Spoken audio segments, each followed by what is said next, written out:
Welcome back, everyone, to another episode of Lancescurv. Like I told you and I promised, when I have the time, which I have the time now, I did all that I did just to be able to get down all up in these type of topics that we need to speak about. There's so many things under the hood that we as a people need to correct and we need to look at and we need to acknowledge. But we sweep things under the rug. Well, guess what? I'm pulling the rug up, I'm opening up the windows, and I'm sweeping everything out. Even if the whole room gets dusty and you start coughing. That's how we get down. Anyway, tonight's topic is the psychological dynamics of the cage bird syndrome, understanding women's attraction to incarcerated men. This is a topic that I'm going in surgical precision with. Some people would say, well, why don't you talk about the men who have an attraction to incarcerated women? There's certain overlaps there, but we'll get there one day. We pick these topics, we go in with it. It doesn't mean we're going to go and just echo everything the opposite, because there's things specific to these situations. And I've seen this in person. Remember, I was a correction officer for a couple of years, a handful of years there. And I saw a whole lot of things that need to be discussed, right? Cage bird syndrome. I didn't make that up, but I think the way I made it up kind of is specific for this, but it means several things. So I went to the Urban Dictionary, and when I opened it up, it doesn't have this explanation, but when I have it as a search result, you see part of it. But I'll explain all of them, and I'll talk about mine. And actually what I wrote covers it.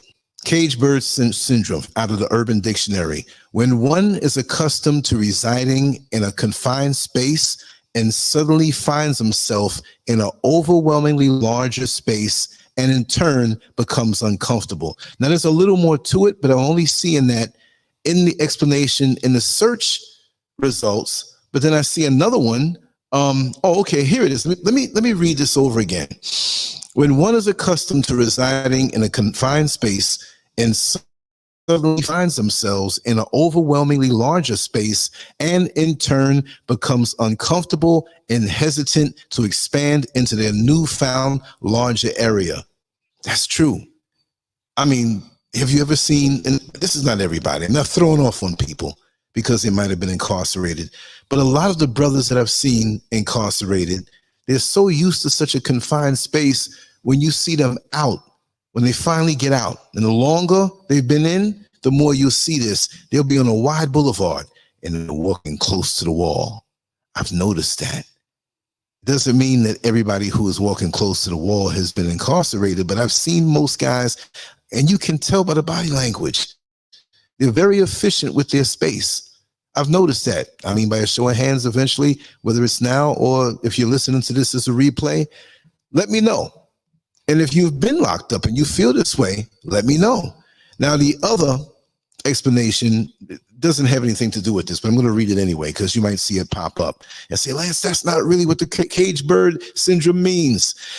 When one is caught in the boring part of a relationship and they feel trapped and want to leave the relationship, but they can't because they still have feelings for the other person, or they are freaked out by how intense the relationship is when it's only been a few weeks. So they want out, but at the same time they don't. That's really jacked up.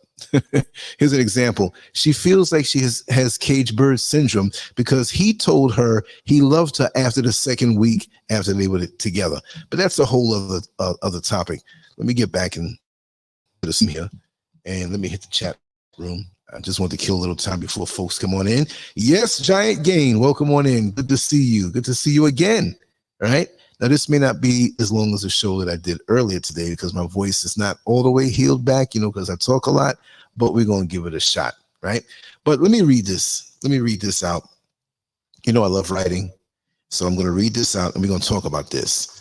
In the intricate tapestry of human relationships, there exists a phenomenon that defies conventional understanding. The allure of incarcerated men to certain women, often dubbed as the cage bird syndrome. This phenomenon, particularly prevalent in communities like the Black community. Now, it doesn't mean just, right? Because we have a lot of Beckys out there who are the same thing, but I'm focusing on the sisters and the brothers. raises profound questions about human psychology, societal influences, and the complexities of attraction. The appeal of the caged bird. At first glance, it may seem perplexing why women would be drawn to men behind bars when there are numerous eligible men in their midst. However, delving deeper unveils a web of psychological intricacies. The restricted freedom and vulnerability of incarcerated men may trigger a primal instinct in some women to nurture and to protect. This inclination towards caretaking and providing emotional support can lead them to gravitate towards individuals in need, even if that need arises from confinement. Moreover, the apparent vulnerability of incarcerated men can evoke a sense of power and control in certain women. By being the provider of resources, emotional support, and companionship, they wield a degree of influence and authority within the relationship, fulfilling a deep-seated psychological need. Fantasy versus reality. The allure of the incarcerated man is often shrouded in a veil of romanticized perceptions and idealizations. Limited physical contact and communication create a breeding ground for fantasies and idolized images of the incarcerated partner. In such scenarios, women may overlook the harsh realities of their partner's past actions and instead focus on the narrative presented by the incarcerated individual, one of redemption, victimization, or misunderstood circumstances. This dichotomy between fantasy and reality can lead individuals to rationalize and minimize the severity of their partner's actions, choosing to believe the narrative that aligns with their emotional investment in the relationship. The role of environment. Working within a correctional facility exposes individuals to a unique environment characterized by strict regulations, confined spaces, and constant surveillance.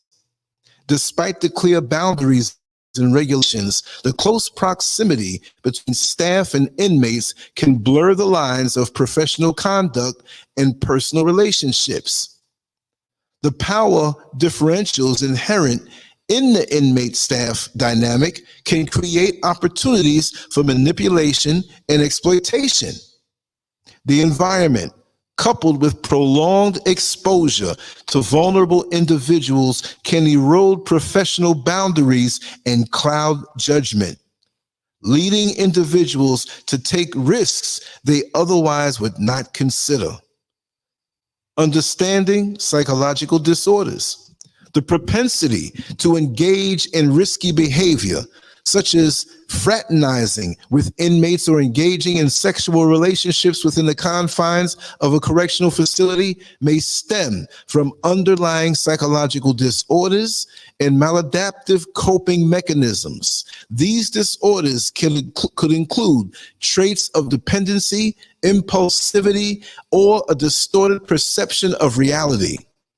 Furthermore, individuals who exhibit tendencies of codependency or a desire for validation and acceptance may be particularly susceptible to the allure of incarcerated individuals who seemingly fulfill their emotional needs. The caged bird syndrome serves as a reminder of the complexities of human relationships and the profound influence of psychological factors and societal dynamics.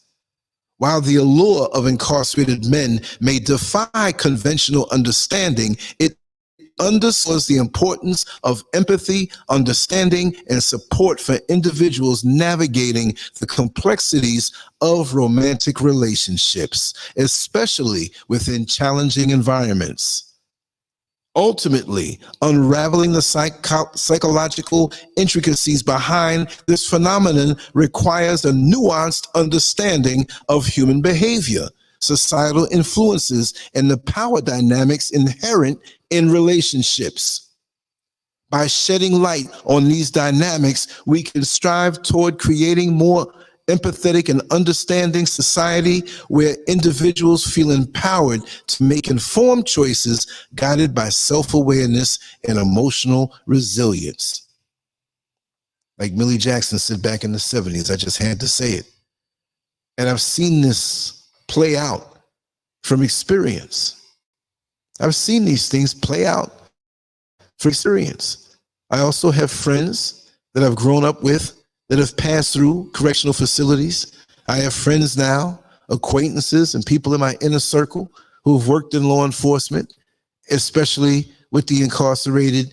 And for some reason, and I'm not sensationalizing anything, I'm quite sure there are going to be people who see this banner and say, whoa, this is something on corrections. Let's check this out.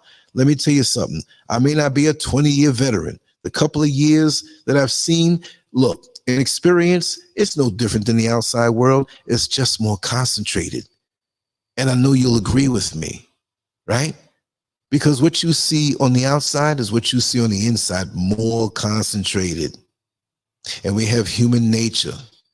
And you all know I love the study of human nature. I love to figure things out. Why is this and why is that? Look, when you're trained, you're told what to do, what to expect. But over time, when you get into the job, you realize it's really not the same as what you've been told. You realize it's not exactly the same as far as the textbook is concerned, that you have to use your own life experience on top of the technical training to get through, because we all have different personalities. And remember, those who are incarcerated, and we're speaking about the men with the female officers, and there's male officers too now, and we have female inmates, and I hate to use that word, but for the sake of brevity, I'll say it that way. Look, there's 1 or 2 times that I work with the female inmates, and I never wanted to do it again. I always had a fear of being accused of doing something that I didn't do. And the way they catcalled me, I understand how women feel when they're in the street wearing that micro mini dress going next to a construction site. Not that you all going to do that, but I understand that, right? But, you know, a lot of the female corrections officers are doing an excellent job. And I don't know if the statistics are the same, because I just wanted to speak about this topic, but I want to say this, that at some point, I remember reading that the average of all correctional facilities across the country, and I'm speaking about America, the United States, it was slightly more now, at least 52 or 53%. I was shocked, because the perception is, well, it's a bunch of men working in there and you have a few females. But no, I forgot what year that was, because the years are getting to go by fast and they're kind of blurry. But I remember seeing 52 and 53% of the average of all correctional facilities in the United States were headed or had female employees as correctional officers. So what does that do? This is my observation. What I read was my observation, but I'm going to go in a little deeper. You see, when those who are incarcerated, I'm talking about the men now, they're in there. Many are scared, but they can't act that way. Many are veterans. They have been in and out. It doesn't scare them. You have a mixture of men who have mixed feelings. You have some who got swept up in that place because of some technicality. You know, you have a suspended license, you didn't pay your child support. But if you are in on that custody level, you're not going to be there with anyone who has murdered people. You're not going to be in the psych ward unless you exhibit some type of behavior to earn yourself a trip to the psych ward, where you have 24-hour surveillance, 15-minute checks. Every 15 minutes, you're behind glass, you're naked, and you have nothing that you can cut yourself with. You probably won't even have a mat to sleep on the cold steel bunk. Your toilet does not have a seat. There's no mirrors in there. You have shiny steel that acts as a mirror to look in. So all you have is your ejaculate, your urine, and your feces that the facility didn't supply. And you better deal with that before they come in and check. and you're always being looked at. Just wanted to throw that in there. People don't understand this, right? So that alone, and the lights don't go out. You're naked, cold, bare, with nothing to read, and you're just laying there behind fiberglass where people can see you 24/7, depending on the facility, right? So you have men who are now grouped up with each other. So you have all of this testosterone in one place. All of this testosterone in one place. A lot of the guys, some of them try to read if they're a little bit on the intellectual side. Some of them talk a lot of smack. And they get with other guys to talk a lot of smack. And that's common. They do things to pass the time by, playing cards, playing games. A lot of them are institutionalized where they know the deal when they have to go to bed on time or get in their cell. They don't have to sleep. Nobody can force you to sleep. And there's a lot of gossip going on. There's a lot of things now. Jailing or being in prison becomes a game. Now, don't think that if they're quiet and a little bit away from you, I don't know how every facility is laid out, but you'll have a desk and possibly a computer. You'll have trustees who have lighter sentences, who may be there because of a suspended license or not paying their child support. So if they're on good behavior, they may have a different color jumpsuit. Like where I worked in Orlando, and you call them trustees because they volunteer for the job to mop up around the place if somebody throws up or there's a fight and they want to mop up some blood or whatever. Maybe different facilities run different, but these are the guys who are not really a flight risk or a fight risk because they're looking to get out very soon. They don't have long sentences. And they volunteered so that every day they work, there's so much time off of their sentence, and they call trustees assigned to a certain area, right? Those are the guys that, even though they're not as threatening, those are the guys that pass information from one area to the other if you're not careful, if you're not observant. If you're sitting there at your desk and you're doing some routine work, maybe you're going to accept other inmates into that area. Maybe you're going to discharge certain inmates from that area to another area, whatever it may be. You're looking at the schedule for the nurse coming in and medication and what lawyers are going to be coming in to pull certain inmates out. It's routine. You got to feed the food, child time, 3 times a day. So you have a routine of what you do. You have a phone there also. And depending on the facility, most of them do not allow cell phones. Some used to, or many people smuggle them in. Or they'll come in when they check the bags, and then they'll go out to the parking lot maybe 2 or 3 hours later, 4 hours later, and run out to their car on a break. And when they come in, there's nobody to check anything. You can bring all types of things inside the facility. And who do you think are bringing the things into the facilities? It's not the inmates catching something that somebody throws out a window that, you know what I mean? It's not going to happen that way. You have people who have lots of bills. I'm just setting the foundation, right? And they're getting paid pretty good money, but it's not enough. They want the luxuries. They're sitting there.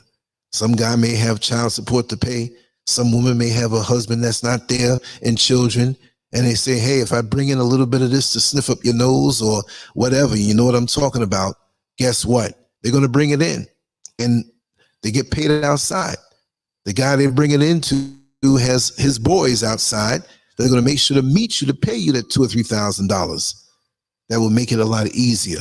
So there's a lot of grimy things going on. There's a lot of women who work as COs. They don't walk through the door like this, but I've known this as a fact. I've known people who have done this. It never got out, but I've known people who've done this, where they will take an inmate to the nurse. Nobody will ask. Or you're working with other officers. They're not going to say, let me see your paperwork. You hang out with them. You know them. You've been working with them for years. It's like, listen, I have inmates so-and-so. I have to take them out to see the nurse. And that inmate would put papers in to make it official. But the papers never make it back. So she takes him out of the area and goes walking down the hallway, has the paper. She's a movement officer. And she ducks into one of the rooms or to where the vents are, behind an area or a day room. There's a lot of bunks back there, with a lot of panties back there, and a lot of different things back there. You go back there, you'll see certain things, and she'll go have sex with this inmate and get paid when she gets out. of work or later on that week from his boys because he likes to get his BJs. And you know what I mean? And they worked it out over time. It doesn't just happen overnight. You have young ladies who come in and they think that they can understand what the job is all about. But after a couple months, a couple years, this woman has emotional needs and she's tough. I'm not saying she's tough like she's butchy tough. I'm saying she's tough. She understands the deal about life. Let me tell you something. You got some guys in there who will overtly lust after you and maybe say something to you. You might have to discipline them. And then you have that dude that is mild-mannered, intelligent, charming, never gives you any problems, and he gives you a compliment. He does it in a shy way. Let's just say the young lady's name is Johnson, and she has to do a cell check. She works in that area every day. You know, CO Johnson, I just want to say that out of all the correction officers here, you're the one that really appeals to me. Not that it matters to you, but when you come around and I hear you talking in the hallway, it really lights up my day. And she might say, listen, you don't need to be talking to me like that. What's wrong with you? She might act tough, right? She might act tough with the guy. Kofi, welcome back in. I haven't seen you in a while, but I've been doing my lives really on a schedule that doesn't exist, put it that way, right? So, you know, she's feeling a little down. You know, women have their differences during the month, if you know what I mean, where emotions and hormones are off a little bit. And they come into work, and over the period of months, you know, she might have a baby daddy that puts her down, stress, and then it begins to feel good what this guy is saying to her. He may not compliment her every day because that's going to make her get paranoid. So he's cool with it sometimes, and she looks for it. Either he can be manipulating her, or either he could really mean it because he's locked down. But there's something about a woman, which is not bad, but it's bad in these environments because this thing that a woman has when she wants to love a man and nurture a man. I'm not saying baby a man, because a man is supposed to be a man for a woman. But when you're a real man and you take care of business and you're doing the right things, she can't help but to righteously submit. I don't mean submit, girl, you go and go clean my toes and go do the. No. That's disrespectful. Because the man is also supposed to submit to the righteous woman also. On this platform, we all know that. Yes, Queen V, I'm here, we're here, we haven't missed a day. It's just a new channel, a new day. But anyway, in her life, it may not be where things are fragmented or really terrible. No, her life pretty much is where she wants it to be, and she's pretty much happy. But it's that little crack in the armor. That little crack in the armor. If you're a person who can't play basketball, meaning that it's hard for you to take a shot and get it in, if you stay there all day and shoot hoops, you're going to get a few in that don't even touch the rim. So this guy who's complimenting this woman, after a while, he kind of senses when to pull back, when to just smile at her. Even when she's going through stuff, she's doing something in another area or in that area, and it's tense. But he comes off as this beacon of light to her, and he kind of appeals to her. Now, mind you, as a female CO, you're going to see some things. You might see one of the inmates walk out of the shower area. You can't go in there without a man with you, the same way a man came to a woman's area without a woman officer. So you might see his body and his abdominals and six-pack and his backside and what he's rocking with between his legs. And he's not doing anything to overtly offend you. You caught a glimpse. You caught a glimpse, and when you're home at night, you're thinking of how long it's been since you've been with a real man. Not some person who is just a person who is going to be a glorified friction provider for you, but a real man you can respect. And you find yourself on the computer looking up this charges, looking up where he lives, looking up his background as much as you can see, and you find out about his case. You start following his case. You're just curious, but you got to understand that curiosity kills the cat. Sweet Berry 32, welcome on in. Yes, and on the Instagram side, there's a whole lot of names that, I learned not to touch the Instagram chat room on the next computer because it freezes up. But I will say Blazer Quarterback or Blazer QB17, welcome on in, brother. I'm over here talking some righteous smack. And yeah, I saw that photo, the depot photo, if you know what I mean. We got an inside joke with that. But anyway, she's a woman and she's thrust into this environment. And while she feels that she's 99% ready for this type of environment, it doesn't mean that she's weak, but she's not really made for this type of environment. She can do the job, and so many do. And I applaud you for doing so. But realistically, it's a job that may pay. Ooh, Lord, am I trouble so hard? Joseph Hard, welcome on in. And he came on over to YouTube and Instagram. Tracy J, I'm going to allow everybody to come on in because it's not going to be something for 3 or 4 hours. My voice is borderline as far as being sore from early, and I've been talking all week long with this construction and different things and projects we're doing with the fellas during the week. But like I said, that crack in the armor. When Michael Jackson and Smooth Criminal first came into the juke joint, right? And they didn't know who he was. He took the coin and flung it across the room, and you heard it ring, ving, ving, ving, ving, boom. Now you go there and you walk into a juke joint just like him. You might have to throw 80,000 coins before you can make it go in like that. It's not by chance, but it's such a narrow margin. But that narrow margin of vulnerability in this female CO, who is not just a sexual thing. You see, you got to understand with a woman is not just, just take me and FUCK me and this and this and that. Yeah, when you're in a committed relationship and you're comfortable with that person, you do that. You can do that. You don't get insulted when your man who loves you and takes care of you like you take care of him in the ways that you both are supposed to take care of each other, smacks you on the backside and says, girl, you looking good. I got to get me some of that. But let somebody in the street do that to you, sisters. You're going to take his head off. So it's been a long time. And she fixates on this man. She sees him every day. She sees his body, what he's endowed with, his intelligence, his pretty teeth and smile, and how he looks at her. And she catches him looking, and she feels his presence. And she's just imagining what he's thinking. And it's just a matter of time before she realizes that he may be getting out in a couple of weeks or a couple of months, and his sentence is dwindling down. And he stays to himself as he should, because anybody knows if they've been locked up or dealt with somebody or has a family member that's locked up, well, guess what? The closer your sentence is to ending, is the more you want to stay away from the other inmates that are there, because they all may not be your friend. You may have another 2 years on your sentence, and the next man may have 23 years, or he may have life. And the one who has life, you think that he feels good that in 3 months you're going to be getting out?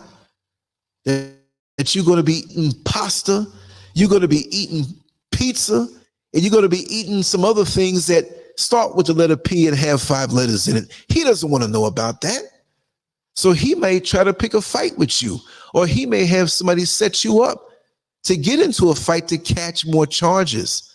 Just because you get sentenced to a certain amount of time doesn't mean that you can't catch more time when you're in there. And sometimes you can go in there for a suspended license or not paying child support. And guess what? You could go in there and be in there for the rest of your life. You might defend yourself and hit a guy, and he falls and hits his head, paralyzed, or gets a clot in his brain and dies. And now you're going to be going to court the same way as if you were outside.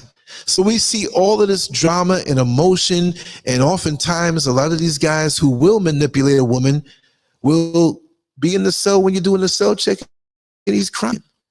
And you'll say to yourself or say to him, what's going on? Oh, my mother passed away unexpectedly and I just don't know what to do. And come on, ladies. You're not going to brush this guy off. You may not sit down on his bunk with him and hug him and he's feeling your breast all up against him. But you stand there and you give them a little piece of positive mind. So therefore, that's an exchange. So a relationship is formed. A proximity is formed. But you don't realize that. See? And it's not always a bad thing, because you're supposed to counsel those who are incarcerated, because they're missing the human touch. They're missing the emotional connection. They have needs also, no matter what they did. Some have a warped mind that will manipulate. And many, and maybe I'll say the majority, will, because it becomes a game. So now you're sitting down by your desk. It's early in the morning, and you decide to make a personal phone call on the facility phone, unless you're allowed a cell phone or you smuggled it in. And you want to find out when your Toyota Camry is going to be finished being repaired. And you're not talking loud, but there's an inmate listening to the fact that you got a Toyota Camry. And when you're calling a dealership, they say, well, which one is it? Is yours is the burgundy? Yes, it's the burgundy one. Yes, it's a 2022. So now they got information that you have a 2022 Toyota Camry. But then 3 nights before, there's another inmate who heard that you live on a certain part of town. And then they have a sister that calls them. And in your conversation, the other inmate talking with his sister, he says, you probably know this heavy-set, pretty female, and she drives a Toyota Camry. Well, she lives in the complex across from me in the same subdivision of apartments. Now you're adding up information. And this information goes around because people talk. People talk. The next guy might have gone to school with her baby mama and knows, his baby mama, which happens to be her, and he knows of her and knows so much about her through his friend who he went to school with. So we have all of these bodies out here who can compile information on you when you work there. It's happened to me in an innocent way when I worked there, because I didn't take my uniform off before I left. I got to my car. Sometimes you go to Walmart or Target or the gas station and people see you. You better be prepared when they see that uniform, because they might try to do something to you. But I don't walk in fear. I always give respect. But I've seen it where there are women who take some of these guys out on a regular basis out of their cells, and other COs know this, and they're not saying anything because some of those other COs are doing what they do too. I've said this story before. I'm not going to mention any names. I'm going to say it again. Miss Tivasation, welcome. Yes, welcome. Don't nobody know my troubles but God. That's a long story. Long story, Joseph Harden. That's an inside joke. But if you heard it, you'll understand it. My trouble's so hard. Every time I hear that song, Joe, I always think of you. But there was a guy, an officer, who, at the facility I was working at the time, retirement came at 25 years. I believe he had 24 years, 9 or 10 months. It was 2 or 3 months before he retired. And he did a lot of overtime over the years. And he was due to get over $100,000 in retirement, well over. And he had a fetish for these nasty, this is a black man now, these nasty barefoot, and in that area of Florida, I don't know what they call it, the same thing in other parts of the South, they call them dirty foots, because they're out there as crack fiends, not washed for 3 to 4 days or even a week, selling their gums because they have no teeth, looking like that old skull from Tales from the Crypt. Remember Tales from the Crypt? I think it was back in the 80s. Dun, dun, dun, dun, dun, dun, dun, dun, dun, dun. On HBO, I think it was, right? Looking like that. White, crackhead, dirty foots that were nothing but a bag of bones, and the jeans they had on, if they had their period, oh well, you see something red looking there. If they messed on themselves, them jeans smelled like straight funk. Let's just call it for what it is, straight doo-doo.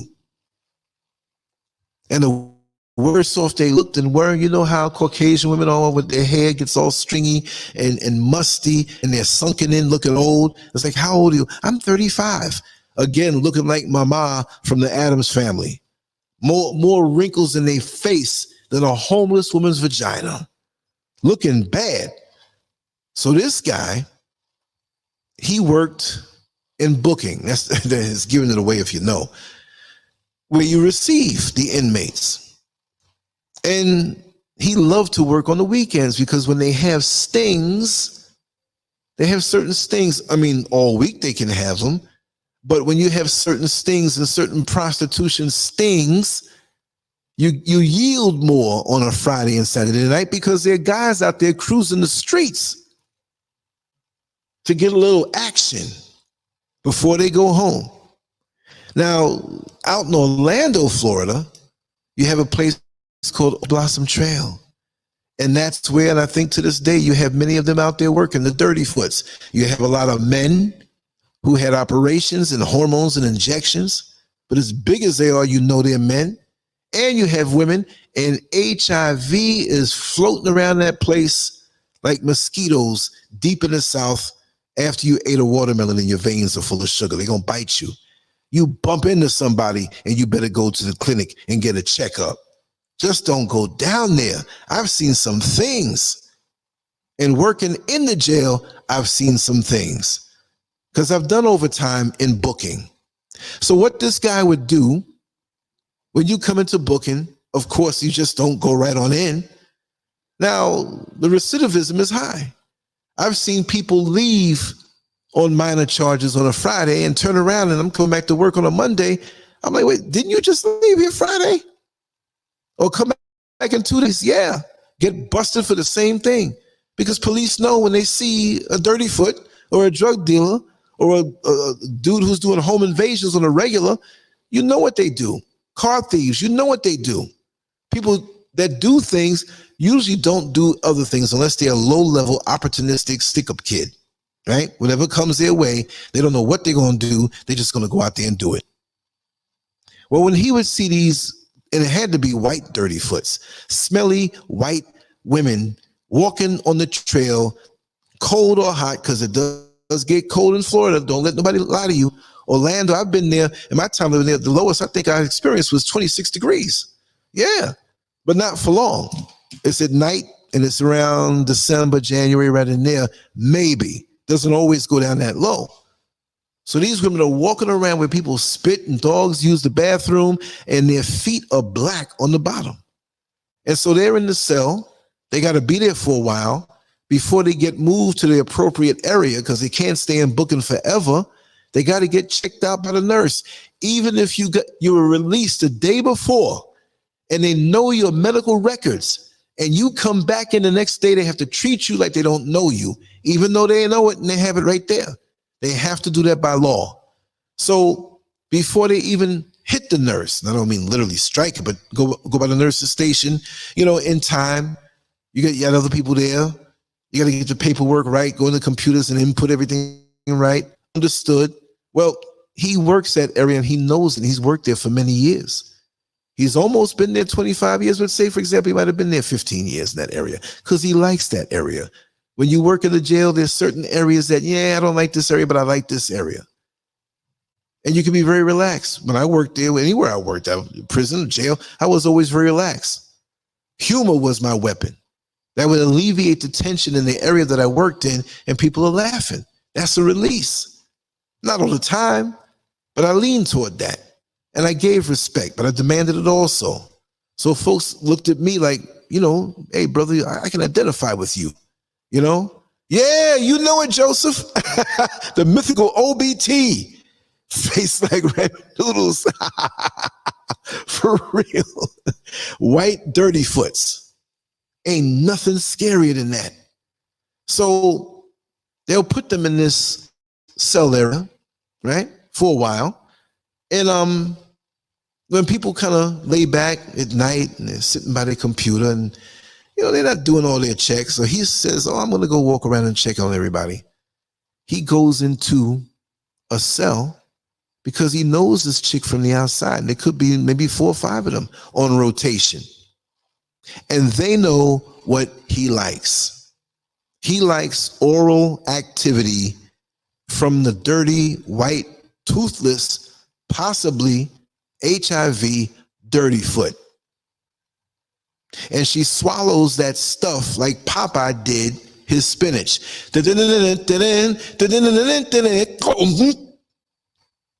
He loved it. That was his fetish. But he had a beautiful wife at home. I'm not going to say young kids in single digit ages, but teenagers about to go to college. He's a community guy, known in the church, stood up for certain causes. You'd see him volunteer his time, but he had this hang up about the dirty foots. Thank you, Matrix 71. I got to share my life experiences. You know what I mean? I can't sit here with it just on me like that. But thank you so much. But yes, he would do this, and they knew it. They knew the drill. Of course he had extra bags of cookies and extra things that they won't see for a while, depending on how locked up they are. So he'd come by and slip it to them, and that was their reward. So I don't know how this went down, but there was one of the dirty foots that were in there, and she didn't want to be bothered. And he kind of threatened her, not threatened her like I'm going to do something to you, but he said something smart to her, and she was sick of it because she had been servicing him like Popeye services the spinach for many years. So she knew the drill, but she wasn't having it no more. People change. So he made sure that she was going to do this. He was arrogant with it. And she said, okay, I'm going to do it. But there was a garbage can that fell outside of the cell nearby that nobody noticed and picked up.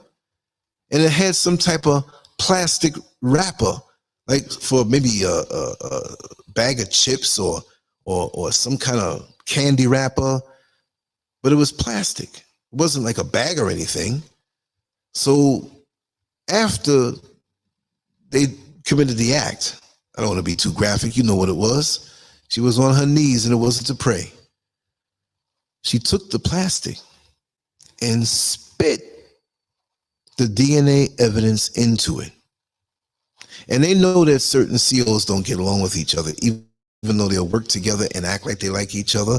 When you walk away, they get to hear the comments that they make on you. Not always. There's good camaraderie in certain areas. And I've worked in new areas as the new guy, and they say, hey, this is how we do it here. We don't back talk nobody. We don't. I say, listen, I'm with it. I'm with what you're saying here. You'll see in time. They got to check you out. So it's not just the inmates that have to check you out. They don't, the COs in certain areas that they've been there for years and they like that area, they don't want a different feel there. It's like going in on the highway. You don't go in the entrance of the highway and just don't look at the traffic flow that's already there and just go straight on down and just run yourself into the traffic. You might run into a truck. You have to respect what was already there. I always did that. So I always brought a little humor, drawing the pictures of people when they fall asleep, making jokes, telling stories. We would tell stories all night. I wish I had a recorder back then. We got down all night long, and even the inmates would overhear us, and I would use that when I would go into a cell and be in the day room. I'm not fraternizing, but you know, when you counsel with people and you keep them distracted, you bring them energy. I would go in there, we'd talk for 8 hours on the shift. Now, I was out of there by the time I got to be a 12-hour shift because different facilities have different times, right? So she spit this thing in the plastic, got it to somebody who really didn't like him, and that person brought it to the necessary authorities, and he lost his job, lost his pension. He was having a fat pension. Like I said, over $100,000 he was going to get, because when you work overtime, and you have some people who dog overtime. I didn't last there that long. I was dogging overtime. But these guys at the highest pay rates, they were straight getting it. Come on, man. I'm not advocating you going out and messing with dirty foots. But if you can't leave the dirty foots alone, don't do it. It's your job, man. Don't do it. Meet a dirty foot somewhere and work out a deal or something. I mean, I wouldn't do that at all. I have no desire for dirty foots. None of that stuff. But how do we get so bold and so arrogant and feel so invincible that we can just, you're going to work in a jail. Cops are in there bringing people freshly locked up. You're an officer of the law. That made the news big time. How does your wife feel? How do your children feel? They still in high school getting ready to get out. The talk is going around. The neighbors are looking at you. You know, you got neighbors and you got hater neighbors. You doing good. They can pretty much calculate your retirement. And now you ain't getting no new car in another 2 years. You lost it all over a dirty foot. Your dirty foot fetish. I had to tell that story.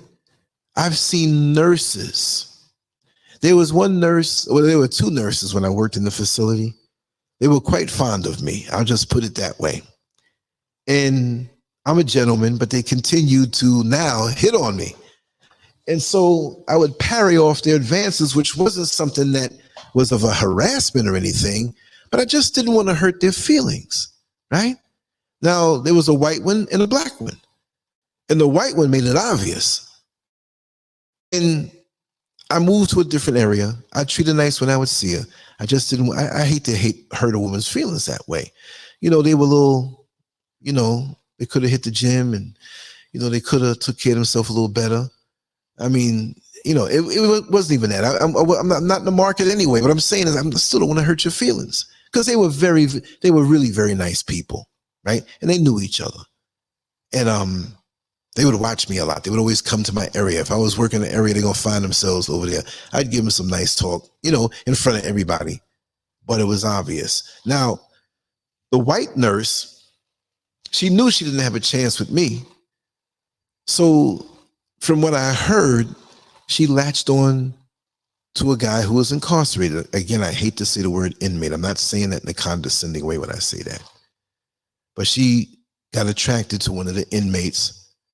And come to find out, after the inmate was released, he was up and down driving her car, which retroactively put the spotlight on her because that can be trouble, because there could be another one that you get attached to. Now, let's not even talk about sex between the COs. You remember that song? Who made that song? The whole damn world is country. Doom, doom, doom, doom, doom, doom, doom, doom, doom, doom. The whole damn world is country.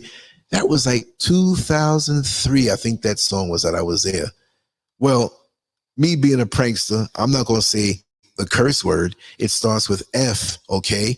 But my version was the whole damn jail is effing, and everybody cracked up over that because it was true.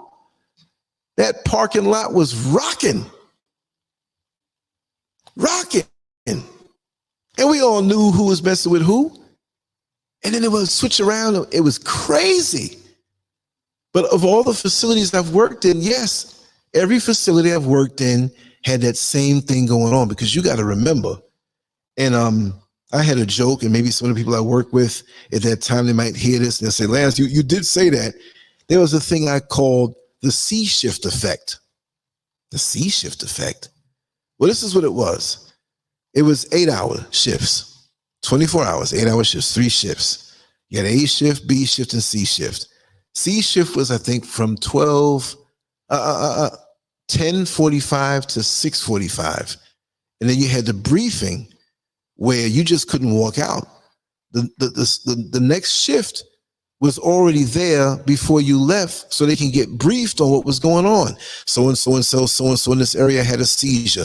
This one was moved. This one took a swing and they're in solitary, whatever. So you can know what happened or what went down, and still their officers are going to tell you certain things. or I made a mistake and put my cell check on the wrong line. So do the check and initial it, whatever. So in there, you if you're working the night shift, the overnight shift, right? I broke it down to the guys who were there, and they're like, yeah, you're right. Listen, you might work with somebody that you're not attracted to, okay? You're gonna have a bond with them. You might see them in the street, and you may not hate them, you don't know them, but there's no connection. I don't mean just an attraction, but just no connection. You keep working with a female as a male, if you are available and open, and you say, I'm not really attracted to her, she's just a little scrawny, little something, you know, we get along fine. When you're there, those 8 hours or 12 hours, anybody will tell you, after a while, whether it's a few weeks or a few months, you will know each other's business to the max. If you have that in you, it doesn't mean you're going to tell your business, but you're bored at night. A lot of these guys are sleeping. Many are not. They're still up. And you start off mild and you get to be cool with each other. And after a while, the joke was, and it's not always this way, some woman that you're not even attracted to, and this goes for the ladies, to a man she's not attracted to. And the funny part about it is you got some women who are into women, men who are into men. Yes, you got that in there too. But this woman, after a while, it hits you.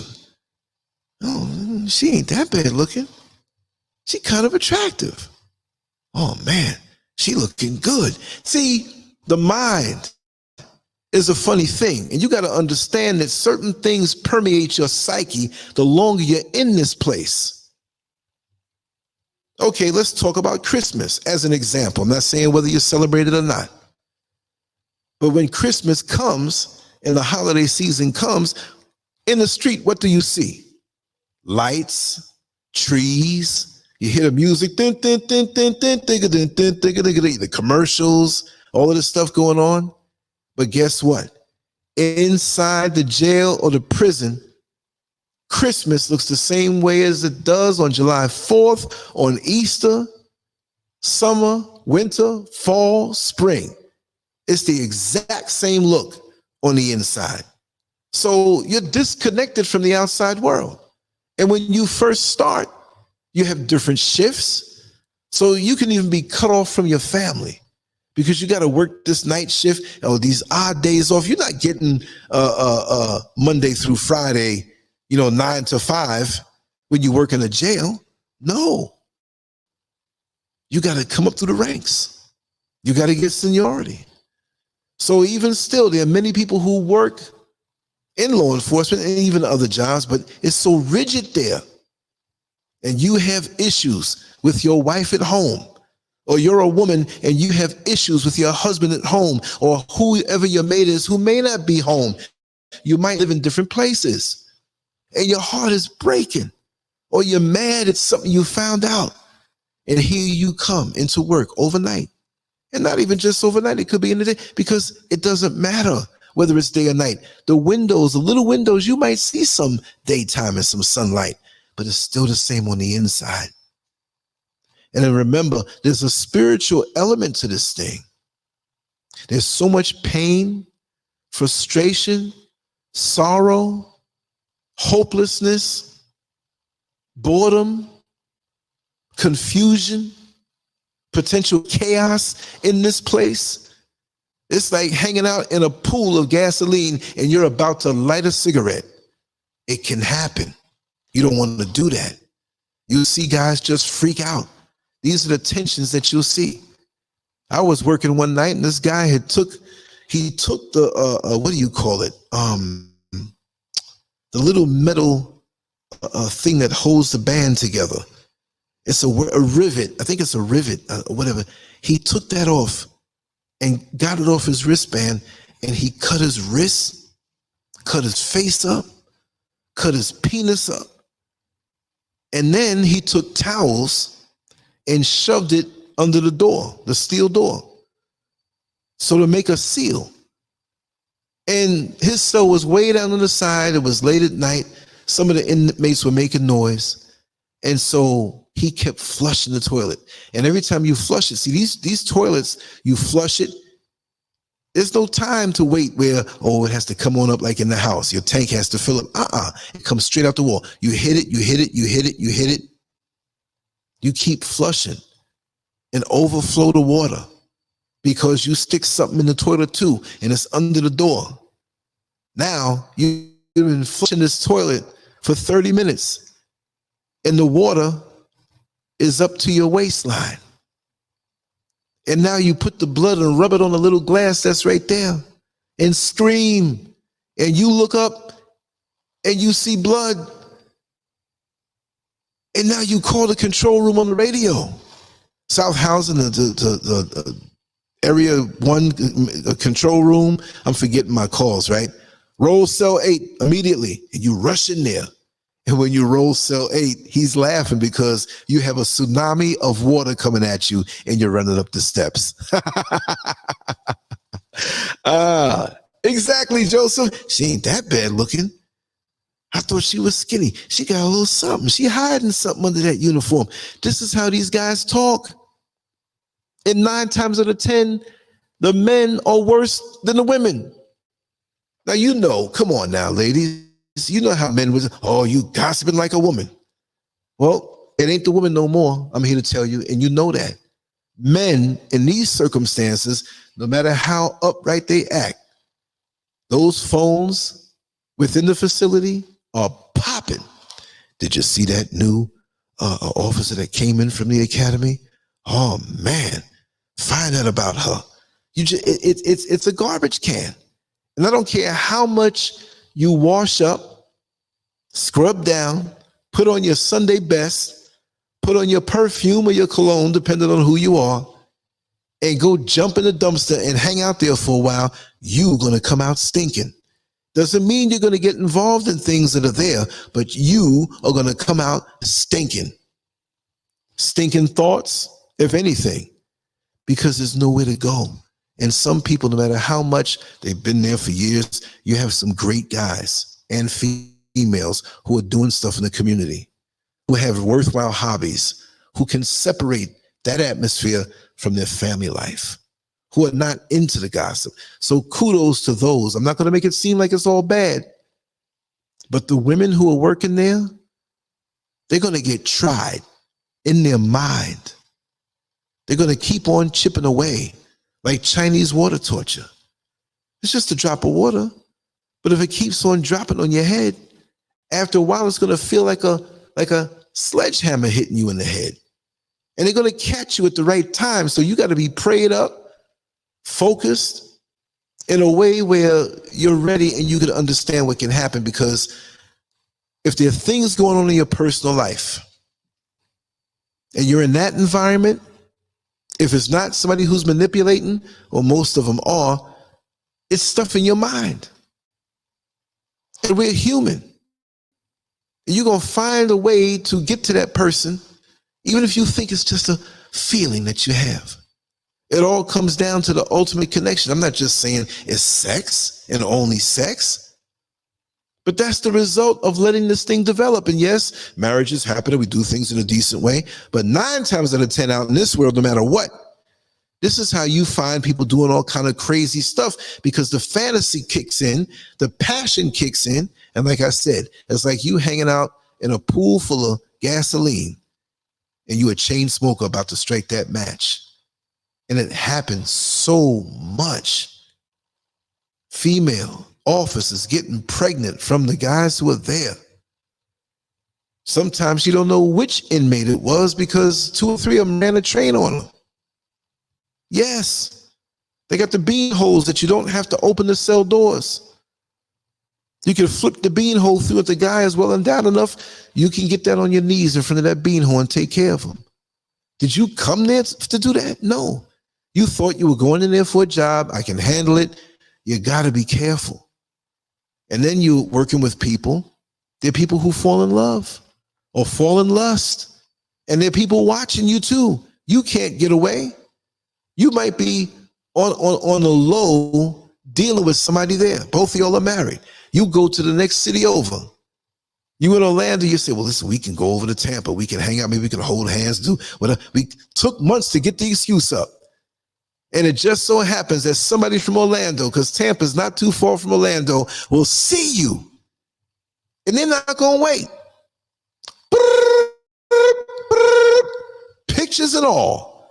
You know, I saw CO so-and-so with the, yeah. And you know the funny part about it? And you hear all of this stuff. They all go to the same church.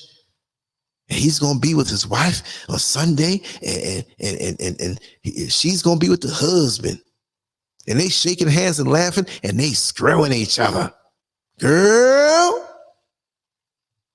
People driving by people's houses to see what car is parked up in their driveway at night. Oh, you know, I saw CO so-and-so, his car was parked up in, yeah, you ain't know that? They've been dealing for the last 10 years. She got a sick husband up in there who's paralyzed in a wheelchair, and she's screwing the man in the next room. Oh, I got stories. I can't say names, but I got stories. I won't even change the names so somebody thinks the names have been changed to protect the innocent. Ain't nothing innocent going on up in there. And if you are innocent, you're going to hear things, and you just need to keep your mouth shut and act like you didn't hear it. Don't even talk about it with anybody. Don't even get down like that. And if they're pushy, it's like, listen, I hear things and I don't hear things. I'm here to make my money and get out. Because you're going to hear things. You're going to see inmates that are in there that have dealt with COs. And they want to tell you what she does in the bed. Just all kind of craziness. There was a dude who got with a female officer. I'm not going to say too much detail, but she had just had a child. And they got married. I don't know what happened with the relationship prior with her and her ex-man. But the girl was 2 years old when the man married the woman. And he seemed to be an upright man. I'm not going to say no more stories after this. But over the years, he was the perfect stepfather. And the stepchild loved him so much. And they always spent time together. She was always home with him. He was always taking her out, treating her out. He was always grooming her from young. 16 years old now. Not now, years ago. She's pregnant. And the mother was dumbfounded. How could she get pregnant? She's asking the husband. Did she have a boy that came around and maybe they went around the back in the garage and swung an episode or something? How did she get pregnant? And he's, I don't know. We got to make sure to keep her in, even more so. And he took care of that baby like it was his because it was his. And the daughter never told. But the mother found out. And they couldn't be married anymore. And he was still dealing. And if you meet this man, you would think he's the last person in the world to do such a thing. Yeah. And he was caught up in all kind of things, I found out. Family was caught up in all kind of things, bad energy, bad practices. And I just didn't trust the man, not even before I found out there was something sneaky about him. And I remember him always trying to push me to come ride out with him while he fished with his buddies on his boat. And he's like, you know, we go out at night. We'd love to have you there. I'm like, listen, I'm not too fond of swimming because I can't swim. I was traumatized by a white counselor up in upstate New York when I was trying to do my swimming lessons. I've told that story before, but since this is a new channel, I'll be telling some of the same old stories again. He was always pushing me to come out there. I'm like, at nighttime? I said, what happens if there's a storm? Well, you can kind of navigate around it. He was sneaky. And I always knew, I said to myself, you ain't sacrificing me, because I knew what he was into otherwise. That's all I'll say. Yeah, Matrix. This is common. This is common. Matrix said Mike Tyson talked about he was having sex with his teacher who worked at the prison while he was an inmate. I'm not saying everybody's doing it, But a lot is going on. And Tracy J said one of our executives was fired 2 weeks ago for having an inappropriate relationship with a subordinate. She gave the guy a very generous raise and bonus over her other subordinates. Wow. You see that? Yeah, it happens. And the things that happen off the facility. You know, I remember, I don't know what fight it was, but you all know I love boxing. And I was invited to this guy's apartment. I had to work that night. He said, come on a little earlier, you know, and the supervisor who was over me let me come in 2 or 3 hours later because the fight was going to be on. He said, listen, we'll make it up on some other day. It's okay, no problem. So I went there. I went there, and I'm not shocked by these things because I used to be around all of that stuff when I was younger. Everybody was naked. I'm like, what the heck? People who worked in the jail, people who, oh, Lance, I always wanted to get with you. Why don't you call in and say that you can't come in today? I'm like, what? I got to go to work, and I ain't doing this. I want to see the fight. And they were like, man, are you crazy? See, they didn't know my background, that I have extensive experience with such matters. No way. And they would call me all kind of weirdo names and everything, trying to question my sexuality and everything. Unbelievable. But yeah, I can go on with some crazy stories. There were 3 different couples who worked there as correctional officers, right? They were all white. And if you can imagine, right? 3 women, 3 men, they're married. But you take each of the men and shift them over to the next wife. Yeah, they divorced and went over to the next one. It was like a perfect twist. 3 of them. The women stayed put, and each man jumped from the wife they had to the next man's wife, and that next man jumped to the next. Crazy stuff, y'all. Crazy stuff. There was a guy, a male CO, who never hid the fact that, you know, he liked Latino, Puerto Rican guys and some black guys. And he was doing a whole nurse thing too, taking them to the nurse and whatever. And he'd even brag about it. I overheard him several times speaking to other people who are into the same things like him. It's crazy. I'm going to do maybe a private show where you got to call in and I'll talk about these things in detail. I'm still not going to mention any names. I know I'm way off topic, but we kind of figured that one out. But I just did a little more and talked about some stuff. Because I can't wait for the comment section of this one, because there are people who are in facilities who work across the country and they're going to have something to say. Please, you know, you can say it. Don't say any names. Try to remain anonymous. I mean, if you have a YouTube channel that's your actual name, don't do that. Make up another one or something anonymous. But you got to understand too, the tension that's there. You really have to master yourself, because the tension that's in there, whatever it is that you're into, like if you just into taking a few extra drinks, it's going to make you drink more. If you're into sniffing coke, it's going to make you sniff coke more. If you're into chronic porn addiction and masturbation, whoa, you're going to go through that family-sized jar of Vaseline in a week. Trust me. Or a couple of batteries for the women, or the battery-operated boyfriend, whatever it may be. And then you have the officers who, they playboys, some of them. They got their wives at home, but they go, hey, girl, you know. And so, you know that they have the job, so they're clean to a point. You know, they're working and they make money, and it's not like some guy that's, you know, might be some single guys that hit on you. They may have reputations or some. It's crazy. There's a guy that was in there that was running through a whole bunch of them. There were 4, just like the story that kind of stirred and stoked my imagination to come and talk about this, where he got 4 of the COs pregnant. Well, there was a guy who was there who was dealing with 4 females who all knew each other. This man had a wife, and he had 4 females that he was rotating, and they were with the program. How do I know? I was in the control room when they were talking about it.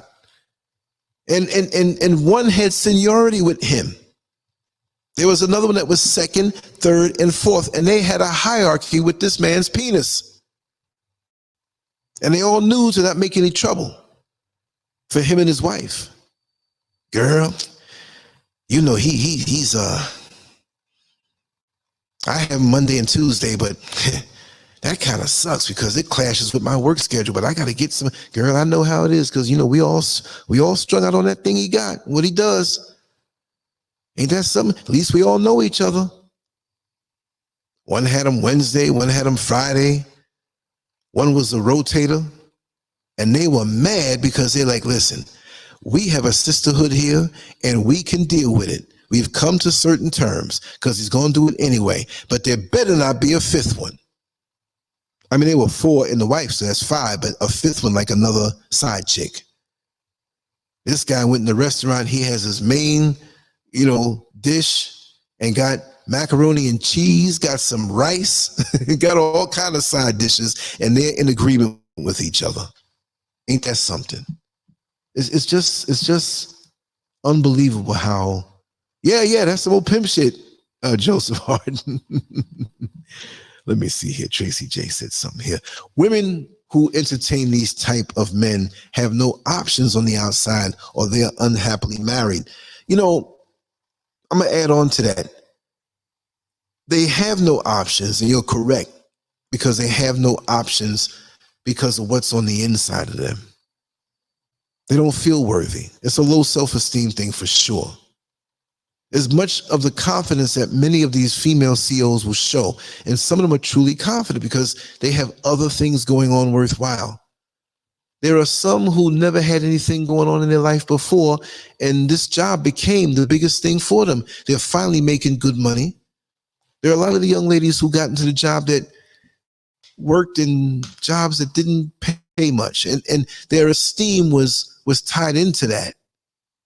And now they're making money, and it's changing the lives of their family. And sometimes they're making more money than their husband, and they're in the facility up at night, kind of sleepy, you know, fighting sleep. And there's a next man interested in this person, and he's wooing her over. And she goes home to look at the husband that she's been with all those years and starts to find flaws with him. See, it's you getting attacked 360 degrees around on so many different levels. You got the catty officers, the female officers who are going to come at you a certain way that may or may not like you. You understand? They may act like they do and they don't. You find out certain things. I found out of another situation in another facility, not one that I worked in, where there was a female who was on a regular coming in and getting overtime in a certain area just to have sex with this one guy. And she was married. And the whole area knew. And it went under investigation. And the inmates knew, right? And the females who worked alongside her were mad at the guy who told the truth about the situation and stopped speaking to him. He wasn't trying to be a snitch, but they came to him, right? They had evidence. He wasn't involved. What's he gonna do? We catch you lying, it's not good, bro. So tell the truth. So we're supposed to now shield people in their decadence? There's things that I know, and I didn't run anybody and tell. You know what I mean? People came at me for stuff that other people were doing. Like, we know you know. I'm like, you know what, man? Go ask the person. I'm not doing it. You had the Klan in there. You had the FBI working undercover there, checking different people out. You don't know who's who. You got inmates in there that look like stone killers with tattoos on their face working for the FBI. And they rotate them to different states. And they actually do time. You see them in the jail, they're up, with misdemeanors, it's up to a year. With felonies, it's a year over. But you can have misdemeanors and stuff, but your court dates, you can have time served and you're there 4 or 5 months, but your case goes on longer and you're there longer than a year. And there are dudes who are there who we found out later was straight FBI agents. Ain't that something? So everybody's watching everybody. In the word, and so they'll act like, or have it where, oh, your lawyer's coming. And the lawyer's actually another FBI guy and you're feeding the information to him. And that's something. So even in there, you got to watch your back. And on a spiritual level, it's all kind of decadent spirits in there. You will feel things that you never thought that you would feel. I'm not meaning to say that you're going to feel something, want to go screw some man or do that. But the level of sadness and anger and things, you're going to feel these things in the air. Trust and believe, and you have to have a strong mind and not bring that home or let it become something to permeate your psyche. You see what I mean? Raw reality and peaceful pulley. Welcome on in. I'm going to wrap it down soon, but I'm going to continue on this topic. But I will say, as we always start, and if for some reason when I do these live shows like this, if my sound goes out, that means that there was it could be like 1 second of a glitch. Poop, poop. It knocks me out completely. Just wait 90 seconds and I'll be back on through the phone. I'm going to keep saying that even when things are going good so that you know what it is. But if you want to come in and say something, it's fine. I want to add on to it. I'll give it a few minutes to see if you want to. I know there's a time difference. So for me, it's 12:46. So the East Coast should be 8:46. And yes, this is way past my bedtime, but it's Saturday night. And I don't really have to get up early, but I always end up I'm going to probably get up another 3 hours, 3 hours and 14 minutes. No, 3 hours. Yeah. No. Yeah, 4 or 5 o'clock. I might wake up real late at 5:30. It's a complete change. But yeah. Anybody want to say anything to add in or whatever? Shout outs, anything? I always give that opportunity. But my throat is really dry. I took care of it. But it's getting dried up again because all the talking I do, because I run my mouth. I run my mouth, trust me. And everybody on Instagram, don't think I forgot about you. I just didn't want to scroll up and, freeze up the screen. For some reason that happens. And I'll be on TikTok on the regular every single day. I'm trying to incorporate that into one show and other little snippets. I'm going to start doing my stuff in the yard and talking that way. Short little videos just to cover little things instead of making one big long show on something that just requires 10 minutes or 5 minutes. I'm going to start doing that. Yes, Joseph. Wow, I'm really way out here, huh? Oh, I got to tell you a story. I'm going to tell you a story. I'm going to tell you a story. Oh, yeah, definitely, brother. You know that. Yeah, anytime. I got to tell you a story before I go to bed. I'm going to frighten myself. Listen. You know I'm up in the mountains. You know I'm up in the country. Now, we don't have lions and tigers around here. Might be a couple of pythons here and there. I saw one. One was right there. I don't know if you remember when I took the photo of the python and put it on Instagram. This was last year sometime. But anyway, we have a lot of papaya trees around the property. Mango trees, pineapples, and all kind of berries. And they got some stuff, I don't even know what it is, but it's sweet. It's not poisonous, it's edible. But the bats love papaya. And them balconies I got back there, there's some papaya trees that are real close to the balcony. The bats don't mess with you. They're not like in South America, they got them blood-sucking bats. No. They're just fruit bats. Now, every now and then, as it gets light, when it gets light, or if there's an owl around, and that owl sounds like a human. You're like, oh, is that a human back there? When bats hear that owl, because them owls tear them bats up, you never see them in town. It's like when the drug dealers know there's going to be a sting, they ain't selling nothing that night, right? They got tipped off. It's the same thing. You don't see any bats. So if you go out on the balcony and you happen to not lock the door and the wind blows it open, the bats always look for a place that in the daytime they're safe from other predators and they can come back out at night and fly around and eat their papaya and their mosquitoes and the things that they eat. Yes, they're vegetarian bats, exactly. Oh, they're king cobras out here too. They don't mess with us. I haven't seen one. And my property is completely secured now, so I'm good. I'm still not going out there until I get them solar lights out there and them other lights. But they will sometimes fly into your house. It's a creepy sensation. I've dealt with two before. But when, oh, Rachel, welcome on in. I hate the fact that I'm getting ready to sign off, but I'm going to tell the story. So, you don't know, them things fly fast. They glide quick, but they're very fragile. But when they come into your house, they look like a 747. They look huge and they're fast. Now, it would be easy if my layout was traditional. Different floors and just doors, and you can kind of trap them off. But I got a catwalk that overlooks a 2-story living room and it can go right down and fly here and down.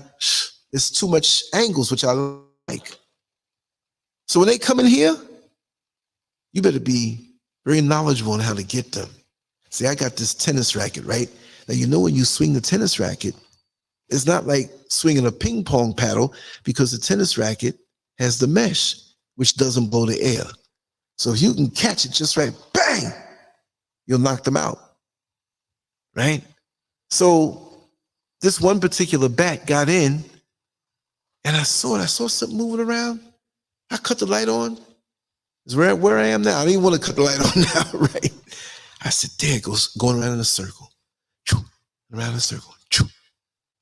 And they do see, but their sight is poor. But they have the sonar, but they can see in dimly lit situations, and they can sense where you are. They can fly right past you close. And they fly so fast that by the time you get scared, they passed you already. But it's a weird feeling in your house. You keep seeing this thing, and they may fly close to you, but they ain't gonna jump on you. So I thought. So I'm sitting up. It's 3 o'clock in the morning, and I said, listen, I don't want mosquitoes to come in here, but I don't want to sleep with this bat in the house. So I opened up all the windows in the master bedroom and one by the side balcony. I left it there, open. I said, I woke up about an hour later. I said, I know I'm going to pay for this. I put on some long johns, rubbed mosquito repellent all on my face. It was kind of stinging. I was like, I don't care. They ain't going to get me and give me malaria. I said, by now that bat must be gone. So I laid down after closing the windows, started dozing off again, and something moved in the room. And I had my phone on, and it was playing YouTube, but I fell asleep.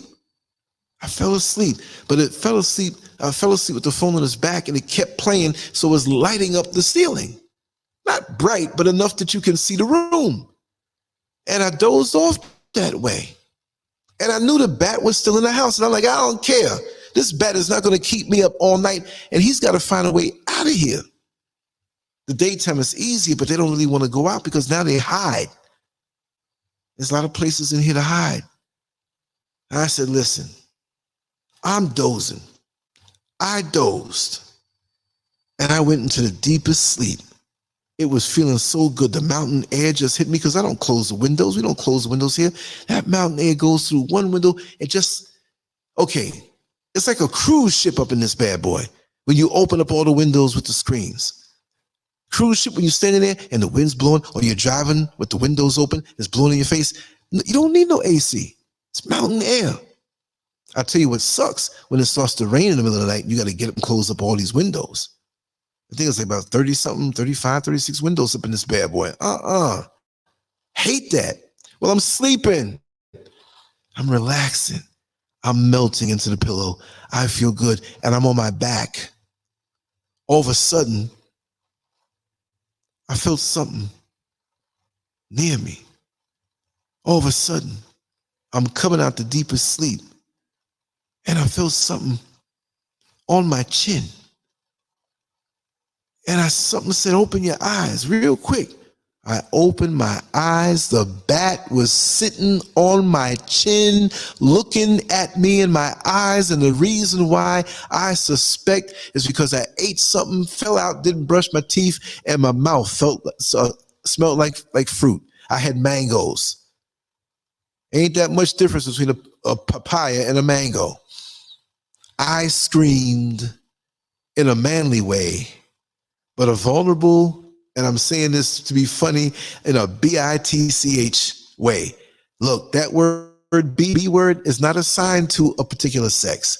A man can be a B and a woman can be a B. But I was a vulnerable, weak B because the wingspan was out. The beady eyes, it looked like a demon looking at me, and I screamed. I mean, I was loud. This is about 4 o'clock in the morning. The bad boy flew away. You think I went to sleep after that?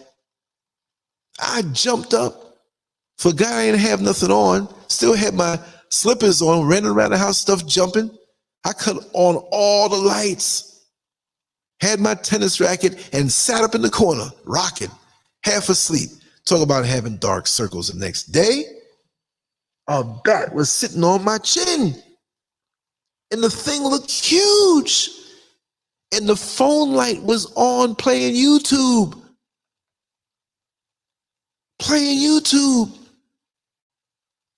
And somebody told me, Tracy Jason, he wanted to do a show.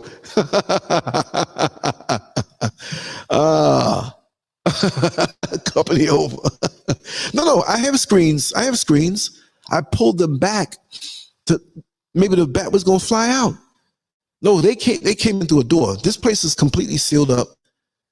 And I thought back that I get up early, right? And there's some plants on the porch that I water. And around that time, like, they're really out of here by 5:45, like as far as like not wanting to fly around outside. And they fly all over the place. And it's hundreds of them all over the mountain. But when they look to go inside, some may just duck in. Because in actuality, this place is like a cave. I'm not saying it looks like a cave, made of concrete, a lot of nice little corners and places that are dark whenever the lights are out.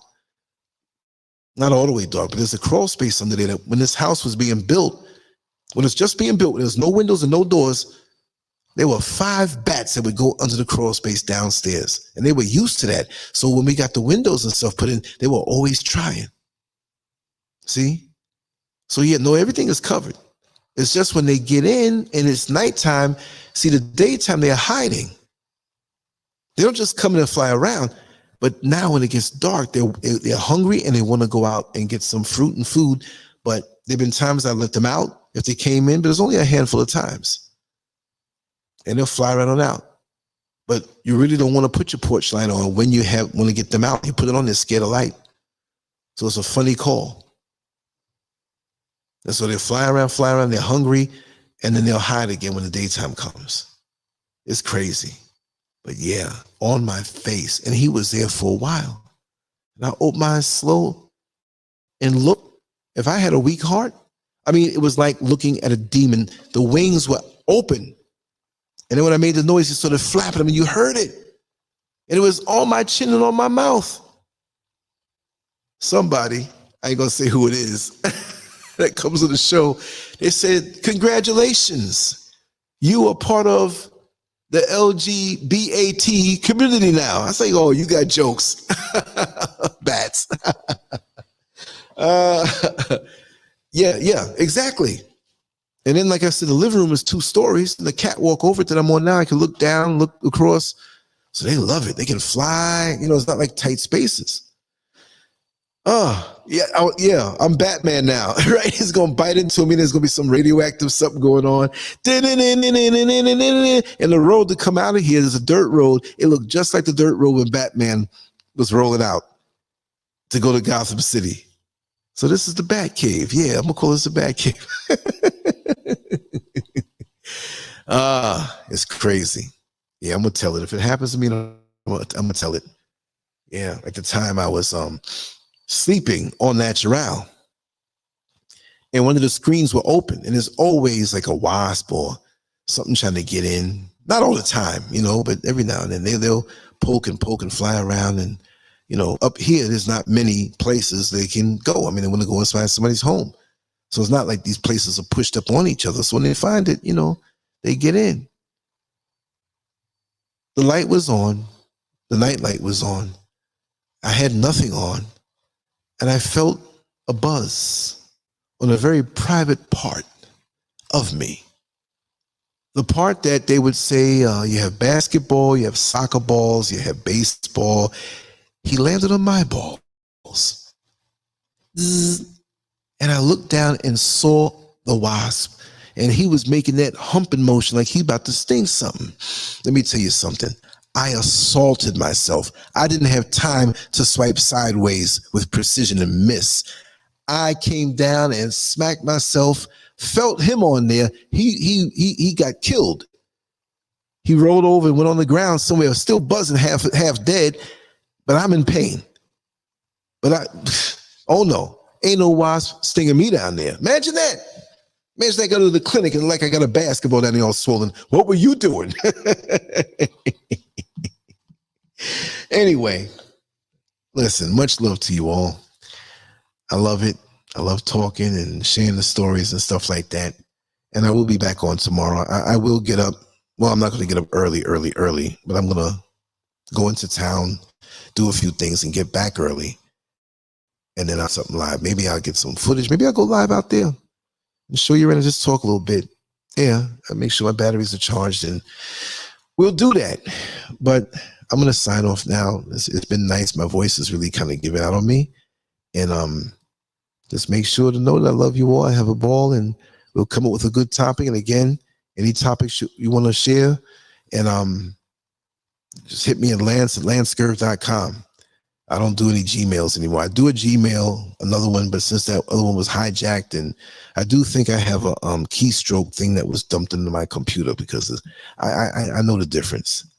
A little sabotage and stuff like that. But we're going to keep on swinging. We're going to keep on doing what we do and moving forward. And the other good news that I got was Starlink is coming to Ghana. Like I said, I'm not an Elon Musk fan, but Starlink, fast downloads, satellite, man, we're going to have some flawless shows, and I'm going to do a whole lot more online and with the work that we do. But anyway, much love to you all. Have a good night, and I'll talk to you all tomorrow. Keep up, all right? Tomorrow. Much love.